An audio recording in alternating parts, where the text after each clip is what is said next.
one of my favorites joining us here on the Rich Eisen Show. Back here, Steeler faithful, Steeler honk. Great actor Joe Manganiello back here on the show. How are you, Joseph? Well, I'm pretty good, Rich. I mean, I'm exhausted, but good. I feel like I'm hungover today, and I had nothing to drink. I was about to say you're not. I mean, you're not a nervous eater, are you? I mean, you don't eat anything that's bad for you. But I what ate about an yesterday? entire Papa John last night. Yeah, buddy. Yeah, garlic sauce on the crust, the whole thing. I mean, it was I was eating all day. Are you kidding me? It was nuts. What a crazy day. I mean, that was like one of the all-time wildest days of my life watching football. What were you and your Steeler buddies texting about? Walk me through that day. Walk me through it, we Joe. all woke up just thinking, okay, it's 10 a.m. in L.A. I'm going to, I woke up early, made the coffee, walked the dog. I thought, okay, I'm going to watch Ben's last game. And that's okay, and we're going to say goodbye to him. And then I looked at the score of the Jaguars game, and I thought, oh, my God, wait a second. And then I looked at our score, which was, that game was sluggish. That was like a horrible first-half game. And I just thought, man, Ben's a fourth-quarter master. So I thought maybe he's got enough in the tank to put us over the top in the fourth quarter, and certainly he did, and then took that into overtime, 4th and 8. I mean, the guy was out of his mind in the fourth quarter in overtime, and that put us in that kind of position where all we need is for the Raiders and Chargers not to tie. And then, yeah, I know. It's like if it weren't for that timeout, Rich, I think they just would have let it run out. I don't know. I think that timeout that Brandon Staley popped off, to me, was him making sure that they wouldn't attempt a field goal, right? To make sure that they knew that there was a run coming, not a kneel down coming, or at least they assumed that there was not. And they fired off that timeout that I think they would have just run the ball with Josh Jacobs that one last time and run the risk of the Pisarcik, miracle at the Meadowlands would have been a disaster in the desert, right? That's what we would have been calling it if that had happened. Yeah. That's what I think. And had you had the Chargers stopped it, I don't think they would have knelt down instead of taking a 60-yard field goal. I think that's what happened. And I know you'd have been livid, I imagine, right? I mean, just the length of the field goal, it just seemed like, there's no way this is going to happen. And then it's like timeout, big gain, and then bang, they're in great field goal position. It was insane. I mean, the person I feel the worst about was there's a guy who put a $200 bet down, 157,000 to 1. That the Jaguars would win, the Steelers would win, and then the Raiders and Chargers would tie. I didn't hear about that. It would have paid out $31.4 million. It's one of the guys I went to high school with. So that was in the text thread. Hey, my buddy put down this bet. So what? No, your buddy put down what bet? Say that one more. No, I know what the parlay was, but how much? My best friend in high school. Yeah. His buddy put down the bet, $200. He put down $200. 157 to 1, and it would have paid out $31.4 million. It's like the Powerball reading every number except the last one. He needed that tie. Oh my God! Yeah. Oh. Where is that guy today? Have we followed up? I don't know. So he should be on 24-hour watch, I think.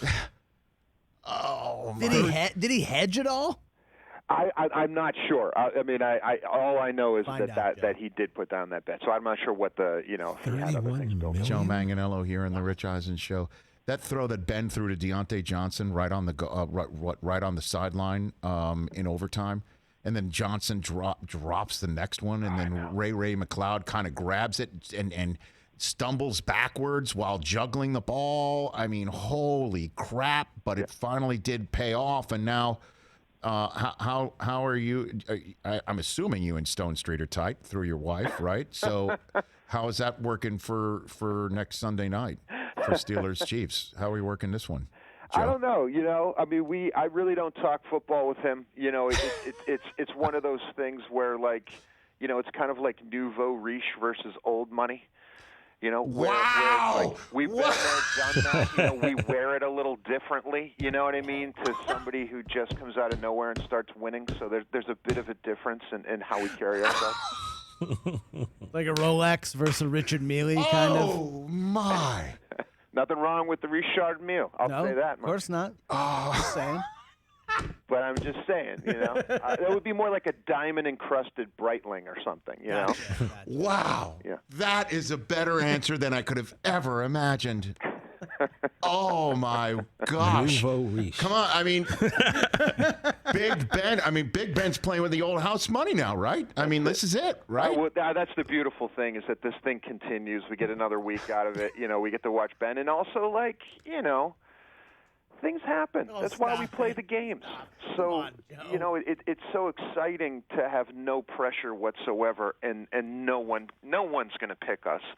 And that's kind That's of true. a beautiful thing. That's true. How about this? How about Melvin Ingram, the old hostage, right? Isn't that what Tomlin referred to him as? We don't want hostages. We want volunteers. Yeah. And he's the to one a that certain blew up degree. Melvin Gordon to send the Chiefs into the 2 seed. Yeah, I mean, know? but here's the thing with Ingram. Like, I understand. You know, the guy's coming off of an injury. He's on a 1-year deal. He needs to play. He needs to prove himself. This is a gamer. You know, this is a guy who's going to be around. So I get that. But here's the thing.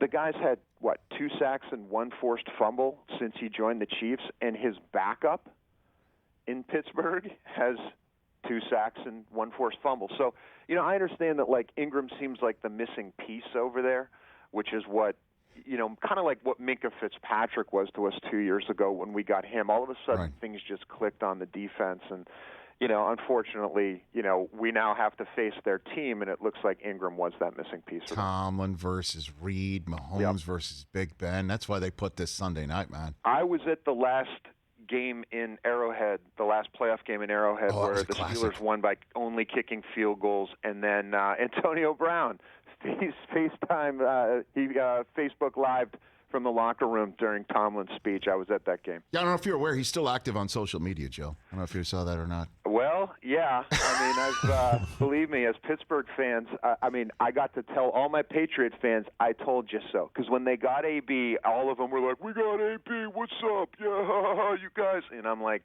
"Just wait, just wait." He was great for one game. Yeah, I said I would give it 2 weeks, and it was actually 1 And week. how about Brady throwing it to Le'Veon? I mean, everybody, you can't quit them, Joe. They're everywhere.